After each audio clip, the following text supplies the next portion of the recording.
have 100 miles down on the Pint, and I gotta tell you guys, I absolutely love this board. I um, I ride it daily now. Pretty much, I'm trying to rack up the miles on it. I know it's been a couple weeks since I shot this video, and probably in that time, I probably put on maybe another 40 miles on this board. So at 100 miles on this board, I can confidently say that this board just kicks ass. I know a lot of people complain about the pushback, trying to go over 15 miles an hour, and I totally get that because a lot of people like to ride around 17 to 20 miles an hour, which is easily achievable, on the XR for sure. I don't have an XR, I've got a Plus, so I really don't, I'm 215 pounds, so at that weight, I really don't want to try to, push a nosedive or anything like that. So I know that you can safely ride it at 15 miles an hour. So anyway, I've seen a top speed. I actually did it today, 14.1. So I know a lot of you probably laugh at that, but I uh, I love to just carve with this thing, and carving up the sidewalks is pretty cool. So, but I did actually take it off road today. I took it on a trail, and it really performs great off road as well. I was really surprised. I thought that it would be a little tougher to ride off road, but it's actually not. Actually, it feels like it carves a little bit better in the dirt.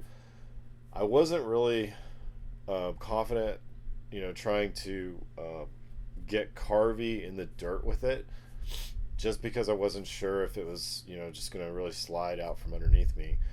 It didn't seem to. It seemed pretty stable, but I didn't ride it really fast through the dirt, but I did take it down a dirt trail today. So, anyway, but the same thing at 100 miles. I think some of the things I struggled with this board was the dismount on it. I'm used to being able to just kind of pop my foot off on the plus to stop. With this, it just required a little bit of adjustment, you know, um, as far as the dismount from the board. I didn't really like simple stop. I tried it a couple times.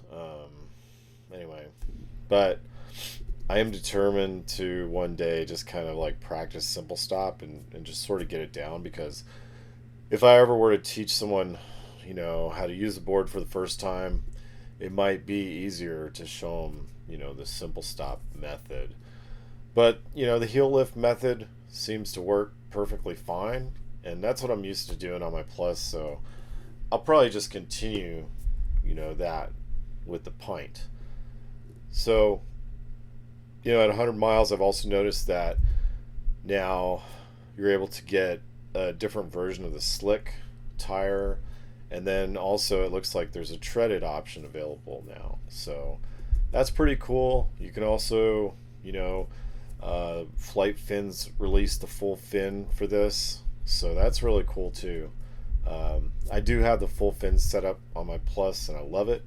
But I think for the Pint, I really just like sort of a streamlined kind of approach with this. I really don't want to add any weight to this board except for, I've got float plates on there. So really, I put the float plates on.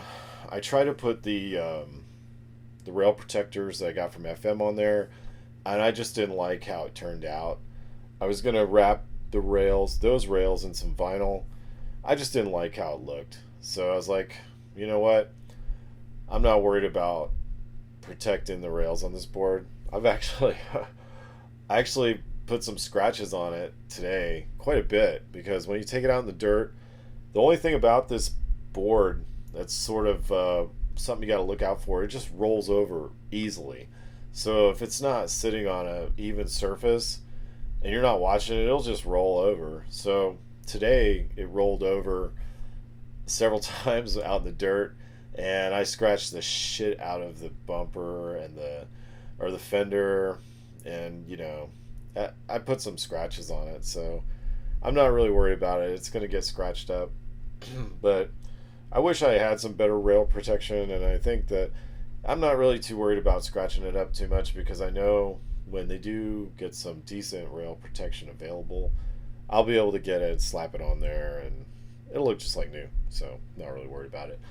The only thing I want to do, possibly, is pick up a set of those Sure Stance foot pads. But the only thing about those, I really don't want to add any additional weight to the board. I don't think it would add weight, but I wanted to look at it anyway. But I sort of like the board as it is, really. Um, but maybe that upgraded slick would be cool. I can't remember if it's the Hoosier or the Burris. One of those, there's a upgraded slick available, so that'll be pretty cool to do that. I don't really think I want to tread it on this. I mean, I just love, just it's just so silky smooth on the sidewalk. So I know treaded would give you some better traction, especially if if you hit a patch of dirt, which I've done. I felt the whole back kind of slide out from underneath me. It was just really, it was kind of weird to just feel it slide, and it's kind of it's scary at the same time because you think you're going to go down, but you'll slide a little bit and it'll catch the traction and you'll just keep going. But it's just kind of a strange feeling. So you'll notice on the footage here, it looks like there's something on the camera. Well, the camera lens got scratched, and I was actually over by the Capitol building, and there was like 10 people standing there, and I went to dismount the board, and for whatever reason it just the board just went kind of back as my foot came off, and it was just really ugly. So the board just kind of went one way, and my hand went out, I caught myself, and then the camera just kind of slipped out of my hand and just barely hit the ground, but it scratched up the lens enough to where you can see it on the left side here that I scratched the lens. But it's okay. I'm waiting to see what Rilo support does. I've submitted a couple of requests to them to get this thing repaired, but I don't know if they're actually going to repair broken lenses anymore.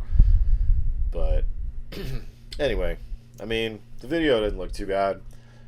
Of course, I don't like that, but whatever. So anyway, but at 100 miles, I'm loving the Pint. I've actually ridden in Pacific mode for most of the time, but I've ridden in all the different modes to check them all out, and I think I like Pacific the best. Skyline seems to be a little more responsive, but I can ride all the modes on this board comfortably, no problem. As I mentioned, the speed not necessarily an issue for me because I like to keep it around 15 miles an hour. It's perfect in my opinion. The portability is great. I use it. I've used it on several photography projects now, and it's been great. I have a 25 pound or so backpack and my tripod, and I carry it no problem. So it's very, very portable compared to the Plus. So and the only major gripe at this point is that Bluetooth connection it's just not reliable. So sometimes it works good, sometimes it doesn't. I haven't really been able to figure it out. The signal strength is strong, I know that, because I can pretty much go around the house and it still stay connected. But anyway, guys, 100 miles in on the Pint. I gotta say, I love it. I can't live without this board now. It's so easy to carve around people, get where you want to go. Um, you know, it's been a blast. So maybe I'll do another one at 200.